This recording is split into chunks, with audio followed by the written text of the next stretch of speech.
Hey, how you doing? My name is Vic. I'm stuck. I'm working from home, just like you. So as a company, teamwork, every single one of us are working from home, and lots of people do work from home or work remotely on a regular basis. But for people who don't work from home and will come into the various offices around the world, what happens after a couple of weeks of working from home? So, mentally, it can be a little bit of a struggle, whether you've got kids or you've got limited space. So, what we decided to do at Teamwork was bring in a clinical psychotherapist, and I did a call with him just for staff to talk about what goes on in your head, and we got some staff questions as well.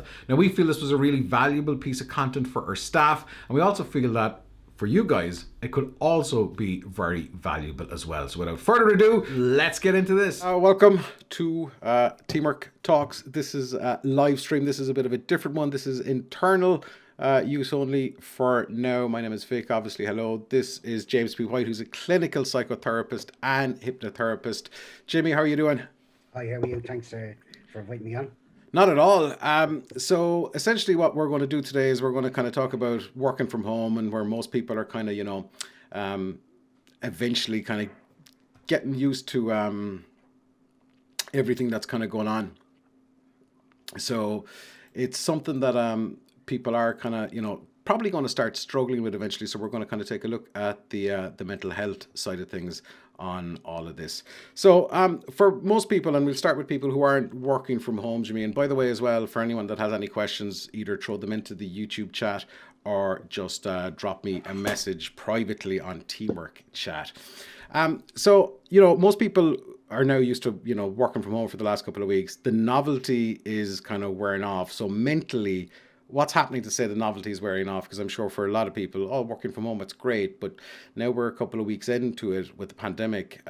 It's not. So what's going on with us mentally? And obviously there are people who work from home all the time or work remotely in a co-working space, and that's fine. But for people who have kind of, the brakes have been slammed on, as it were, and we're kind of, it's a reverse change for an awful lot of people. So what's going on upstairs, first of all? We are creatures of habit and we like routine, even though we will say that we don't like routine. So what's happening upstairs, and I'm going to talk about the brain and the mind as one and not get into the argument of which is there a difference or whatever. So we'll just treat it as one part of our body. Mm-hmm. And what's happening upstairs in our brain is we're out of routine and we've gone into a different routine, which is a novelty at the start. It's interesting, it's different. Where the boss isn't looking over our shoulder or walking past our desks or whatever like that. And we're at home, maybe with family or kids or on our own or whatever we want to do. Maybe there's some people sitting at their desk wearing their shirt and tie and sitting in their underwear or something underneath where nobody can see. So they're just, very chilled out. The novelty is wearing off because it's different. We're not used to it. It's not such a novelty anymore Mm. because now maybe I'm lonely. Maybe the kids are wrecking my head. Maybe I don't know if I'm being productive enough and stuff like that. You know what I mean? So upstairs in your brain, you have a couple of different parts of your brain that contribute to the mental challenges that we face. And we talk about the amygdala part in regards to usually when we're talking about mental health, which is a part of our brain that's at top of your brain stem.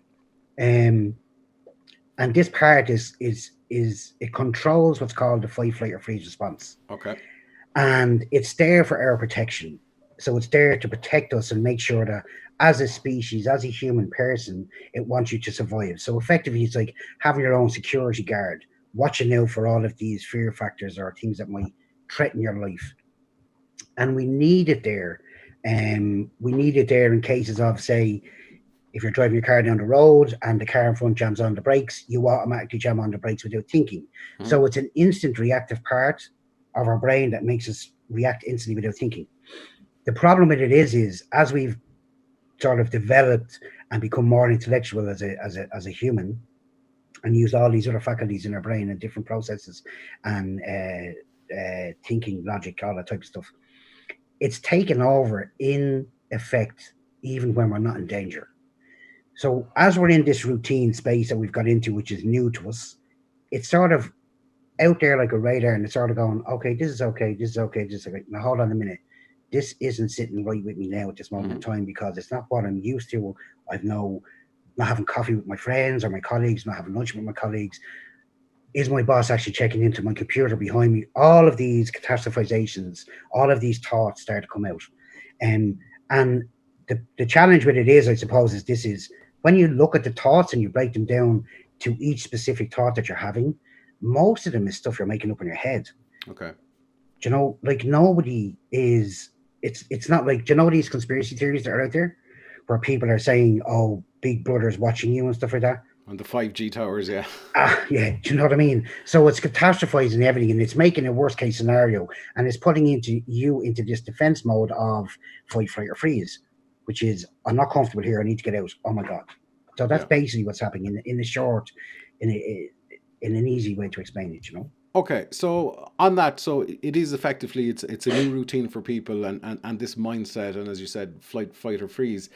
How difficult is it to kind of change that mindset, because we're still in the unknown, as it were? So is there a couple of basic steps to kind of changing the routine where people are more comfortable with it? And as you said, if you started writing everything down, it's a lot of it genuinely is irrelevant, and it's kind of in your head. So Yeah. is there a couple of steps, quick steps to changing, your approach to this kind of new routine?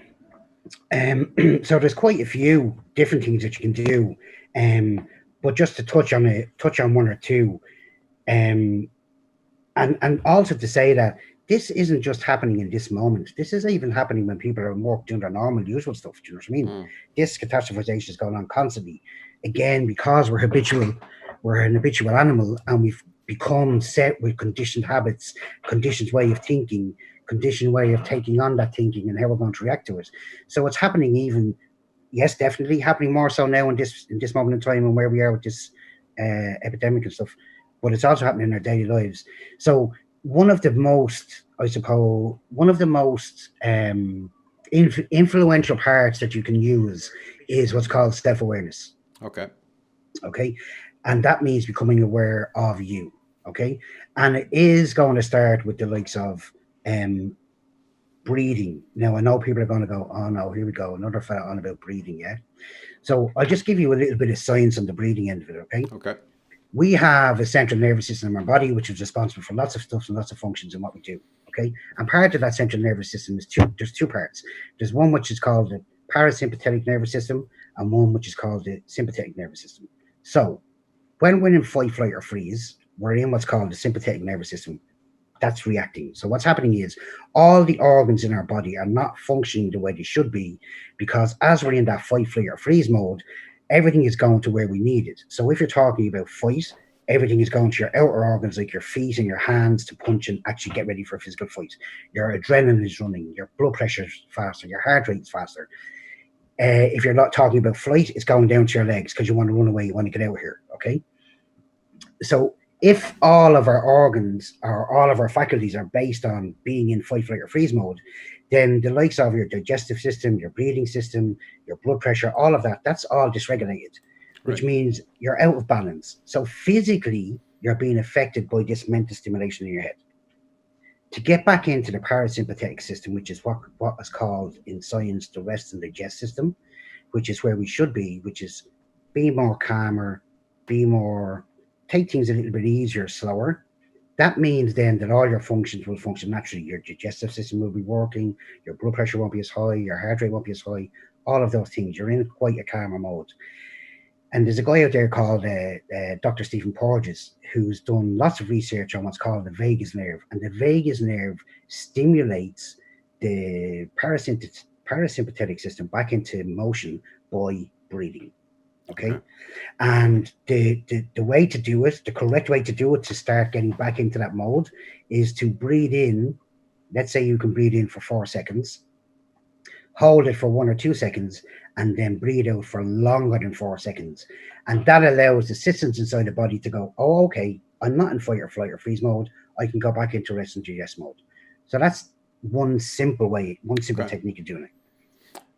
Okay. That's nothing to do with that COVID test that you have to hold your breath for 10 seconds. No, That's nothing to do with that. nothing to do with it. Yeah, No, yeah, yeah. no. And the All right. science is all there to be. The science is all there Yeah, behind it. Do you know what I mean? yeah, So yeah, this of isn't course. like airy fairy unicorn and rainbow Yeah, stuff. Do you know what I mean? yeah, yeah. Do you know, so like people, I know there's everybody's kind of working different hours, but I suppose if we take the basic kind of, let's just go with the standardized 9 to 5, you finish it at 5, besides the possibility of going for a walk or a bit of exercise within what's here, the 2 kilometers of your home.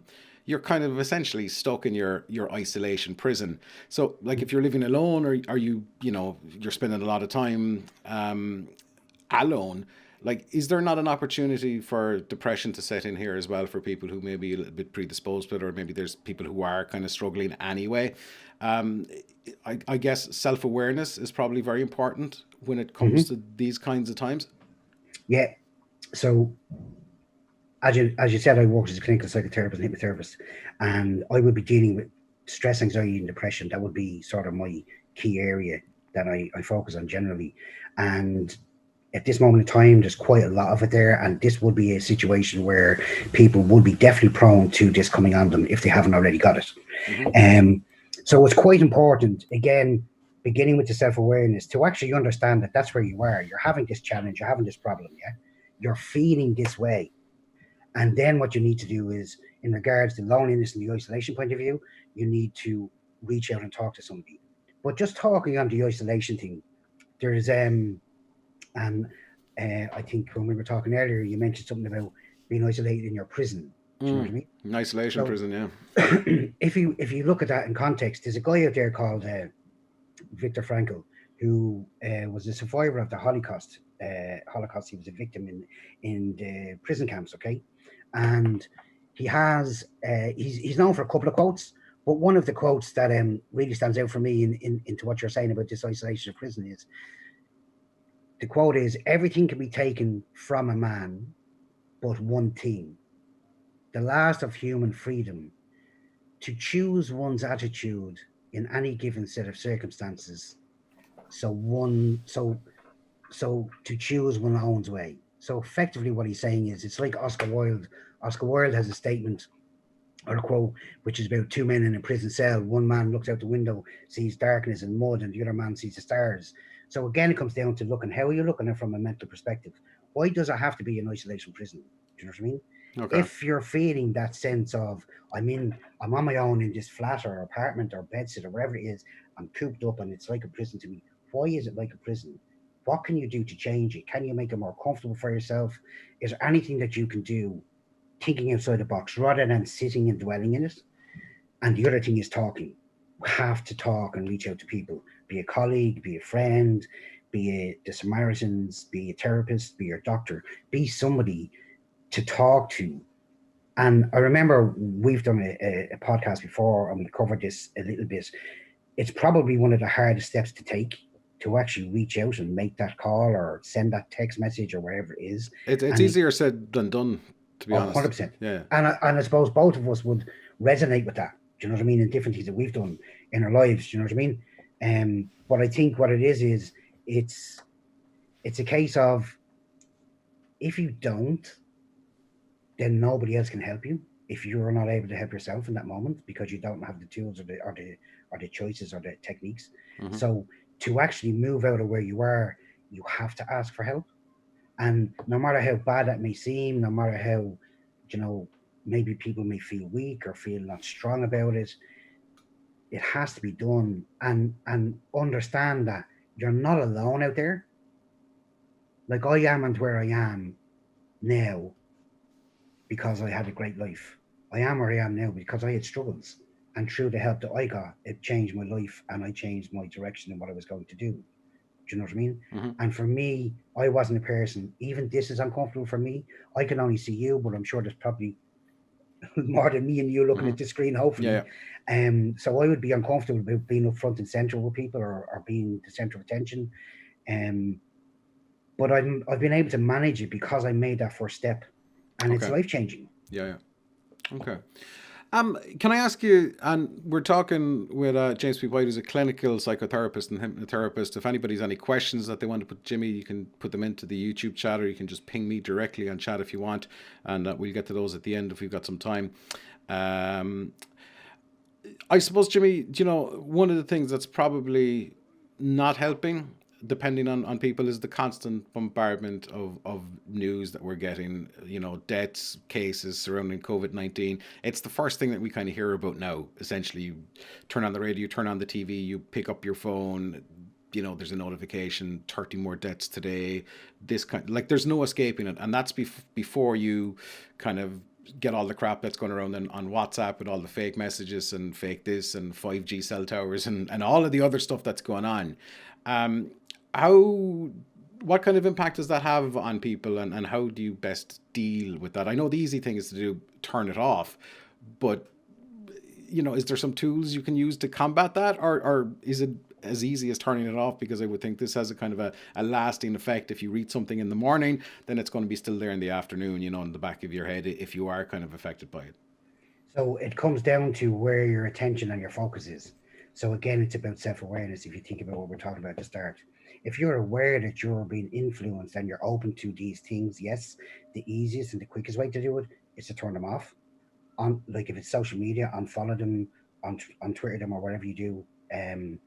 But if you engulf yourself and get drawn in by the stories that are out there, there's this sense inside you as the human being that we are, because we all have, whether we like to admit it or not, inside us we have the capability of love, empathy, compassion, yeah, and help. Okay, and that part of you is going to be affected if you get engulfed and surround yourself by that situation. So it's like, again, talking about, say, the isolation part. If you're in a bedsit or a flat, and you're feeling isolated and uncomfortable, if you can change something in the area where you're living, or if you could go outside and just stand outside the door, go for a walk, use your 2 kilometers that you have to Mm-hmm. walk.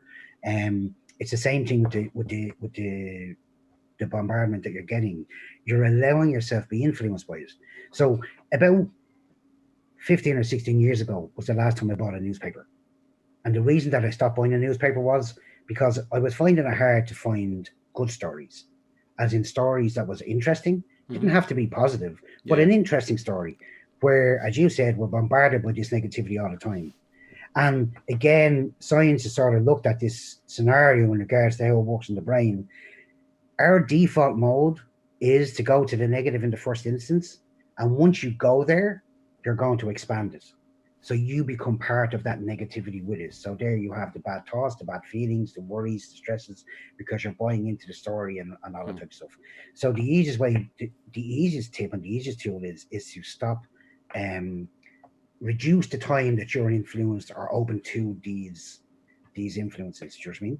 Okay. And the other thing is, I think a big thing should be, if you're going to, you know, I actually probably have looked at the news a little bit more in the last couple of weeks because of what's going on.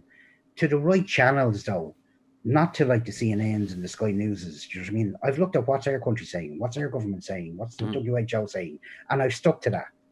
If I, on your Twitter feed or on your Facebook feed, you'll have, oh, Doctor so and so from so and so has said this, and it's all wrong, and it's against what your government or what the WHO are saying. I don't even read into it because I Yeah. know that the WHO are there, hopefully, for us as a race to survive. Do you know what I mean? Okay. So it's limiting your exposure to it. Um, when I suppose we can limit the exposure, but when all of this is over, like obviously this will have a long lasting effect, not on everybody, but on some people, because we've gone to go where you want, when you want, while now we can only go within 2 kilometers, and that has to be to a shop, to buy something essential. So, like, that might not affect me or some of the folks that are watching, but, if you're predisposed to isolation, what happens when suddenly that in a couple of weeks' time, or however long will it be, and all of this will end? When it does end, it's not going to be just like turning on the light switch and everybody is back to normal again. Or is it? Yeah. From a mental perspective, we've changed gears drastically to kind of, a different routine, to kind of being stuck essentially in one spot. Now we're kind of free again. So what does that do? That can't be good for a lot of people mentally. So yeah, I think you're right in what you're saying in regards to, are we going to be affected by it and influenced by it, and I think that every single person is affected by what's going to happen on the other side of this Hmm. because of what's happened. And it is going to come down to how you take it on board and hear in your head, um, and what way you've dealt and managed with the isolation of the 2 kilometers and all that type of stuff. And for me, I suppose the way I'm looking at it is what am I learning about myself now? What am I learning about being alone? What am I learning about, we're uncomfortable sitting in silence or quietness with ourselves. Why? Because our mind just rabbits on and goes off on a stream of mad Hmm. thoughts and stuff. Do you know what I mean? Yeah. So I think the learning for me would be, or sorry, to answer your question, it would be, is what can you learn about yourself? What have you learned about yourself? And start journaling it now.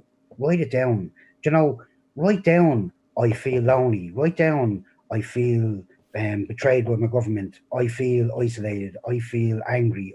Whatever it is, write it down what you're feeling, even in a journal or a diary or something, Okay. and being able to reflect back on it, but not reflecting back on it with the regards of, this self sabotage and self criticism that we always have about ourselves. Hmm.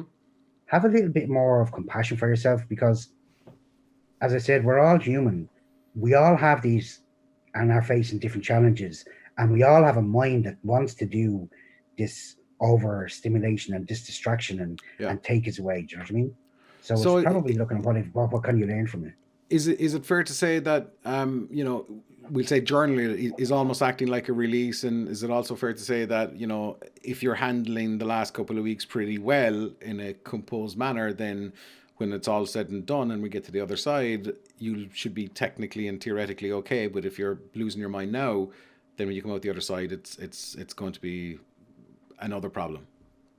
Um, I know that's a bit general to say because everybody is different, but yeah, I can see where you're coming from, and I suppose, yeah. Look, my thing would be this: if somebody at a moment in this moment in time is struggling, this is when they need to actually ask for help.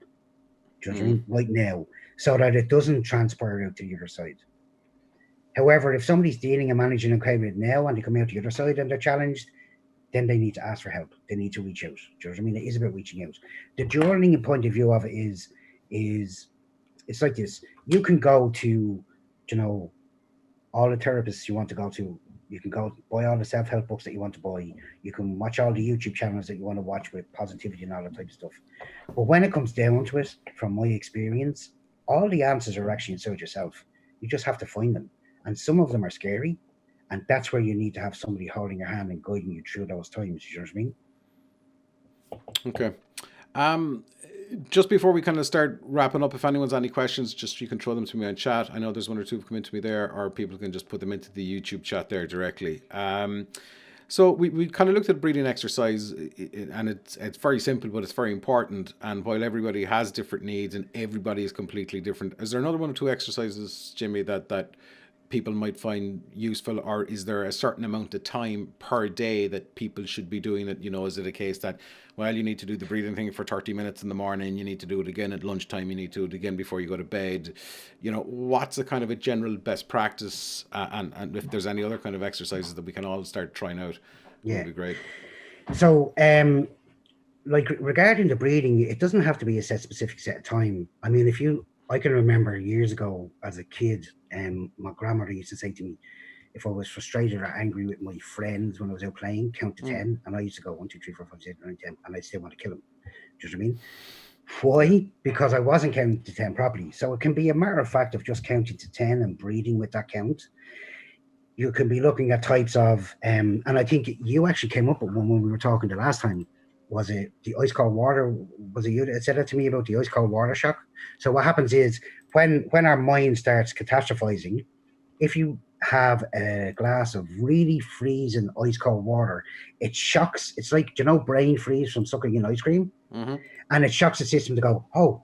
So what it does is it stops the focus running off with these thoughts and going, oh my God, I'm freezing, my head, my brain is freezing up. Do you know what I mean? And it gives you that space to then decide and choose what you can do. So that would be another way. Obviously, looking at your routine currently at the moment, whatever way your routine is, if it's beginning to be the novelty is wearing off, take some time when you have time. Like, we're great at saying I haven't got a minute.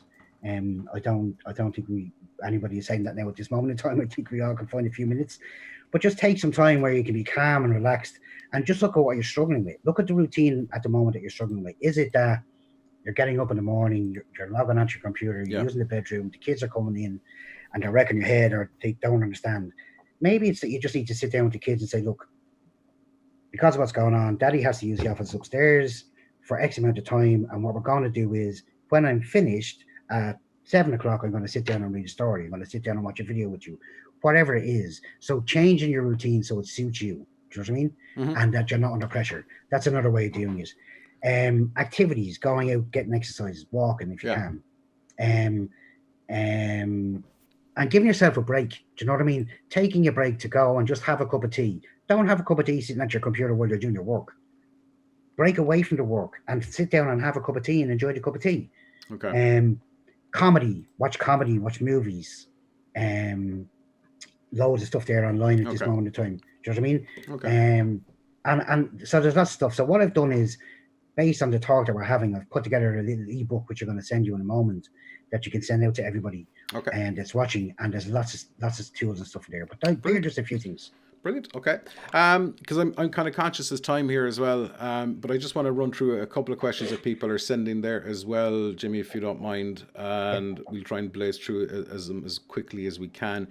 Does James have any practical tips on building new routines and new habits? Um, so as I just mentioned a second ago, to build your new routine, you have to sit and be relaxed and calm Yeah. to get some clarity in what way you need to change the routine and journal it. But I would begin by journaling down what is it that's uncomfortable, what Okay. is it that you're not good with. Okay.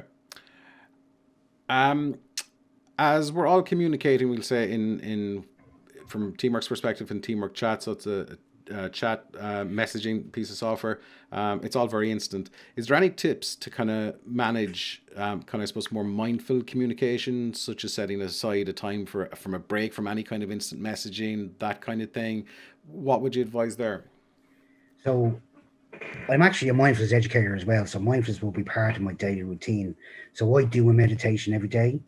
What I do, there's a quick meditation you can do, which is called um, 3 breaths. Okay. Okay. And you can do this before you go into a meeting. Say I did it before we came on this call. Okay. So on breath 1, when you're breathing in, you're just becoming aware of the breath. Mm-hmm. On breath 2, when you're breathing in, on the second breath, you're allowing and giving yourself permission to allow the body to begin to relax. And then on breath 3, you're having a statement, or you're saying a statement in something like, what's important for me right now? And that's it. Okay. Simple 3 breaths. Okay. All right, that makes sense. And I know we kind of talked about kids and stuff there, so I've kind of got two here that are kind of quite specific, slightly different though. Myself and my wife have 2 kids. Both of us are working from home. We can't hand the kids off to their grandparents, and it's really taken its toll in our marriage. Both of our works are suffering. We're both stubborn. It's incredibly stressful. We've tried walks, making different points in the day to do stuff with the kids, but we always end up killing each other. Any suggestions would be greatly appreciated. So killing each other as in the husband and wife are killing each other. Yeah, yeah, I feel your pain. Okay, so that's a really challenging one. And my suggestion or my recommendation would be is he's accepted that he's stubborn. So presumably maybe his wife has to, or maybe she hasn't. They definitely need to have a conversation outside of work, away from the kids when the kids are asleep. I don't know if he's off the weekends or whatever, but one of the days or one of the times they're off, to sit down and just say, okay, this is how I'm feeling. Let her say how she's feeling. And let's say, okay, how can we try and manage this? And then it will probably be me speaking to employers and trying to see if there's any flexibility in being able to um, uh, co-facilitate each other's work and the Mm-hmm. kids. Okay. That's a really, really tough one because of the times we're in, because you can't get in a babysitter and stuff. But communication is going to be key there. Like, Yeah. Okay. And I suppose the thing is just start, basically open up that lines of communication. As you said, this yeah, person has already kind of admitted or conceded the fact that there's an issue. Okay, I'm going to throw one more at you there, Jimmy, as well. I'm a single parent. I'm handling the work from home thing quite well, but my 11-year-old girl is really panicky over what's going on. What to do with a kid's mental health? I don't watch the news anymore, but it seems she's absolutely terrified. I have an 11-year-old, and the first day, the Friday that she left school, I picked her up, and she was okay till about 7 o'clock that night, and then she started crying. And I said, "What's up?" And she goes, "I'm afraid that you're going to die, or mom's going to die." Oh, so I just had to break it down into facts. What I knew in regards to, look, older people. I told her about her nana and granddad who live next door. They're older. They need to stay away from us, to stay protected. We're at the moment we're fine, and statistics are showing that people of our age group and her age group, we're going to be okay. They may get sick, but they'll come out the other side of it. And just make it factual for her. Just give her the evidence that's there from the correct authorities. Do you know what I mean? Okay. So I suppose having an honest chat with them and understanding the feeling that the child is upset and worried. That's okay too. Like, Yeah. Okay. All right. well, I'll get some information that you can send out to that person anyway for you. Yeah, perfect. And if you wanna send me on that ebook there, Jim, I'll get it out to everybody in Teamwork. Thank you very much for your time today. We genuinely really appreciate it. I think there's been some kind of good insights there. Hopefully that it's helped people. People out that are watching, Jimmy, if they want to find you, what's the best way they can do? Can they find you online if they want to get in touch? So www.apiclinics.com.